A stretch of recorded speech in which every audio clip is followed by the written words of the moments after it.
c'est parti. Donc je te pose la question.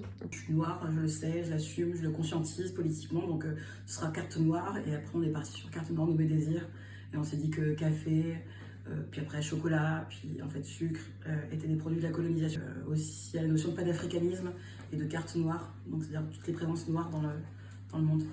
J'allais voir beaucoup de spectacles de Rodrigo Garcia, de Romeo Castellucci, d'Angelica Lidl et d'autres.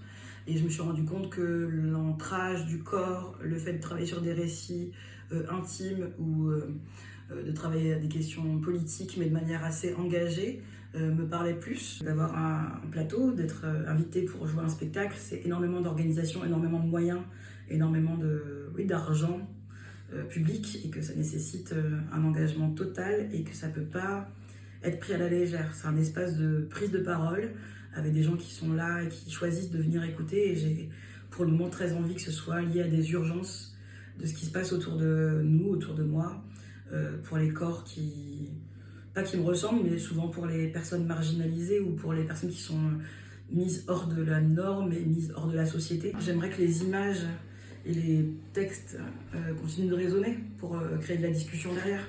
Ça, c'est sûr que ça m'intéresse, que ça discute, que ça se pose des questions. Et c'est ce genre de traces-là, que dans plusieurs années, les gens se rappellent encore de l'image de détresse, ou de l'image ou de l'odeur de la javel, ou du goût de la merde de mousse au chocolat, qui sont des outils qu'on a des images qu'on utilise dans Carte Noire. Donc j'ai envie que ce soit encore là dans quelques années.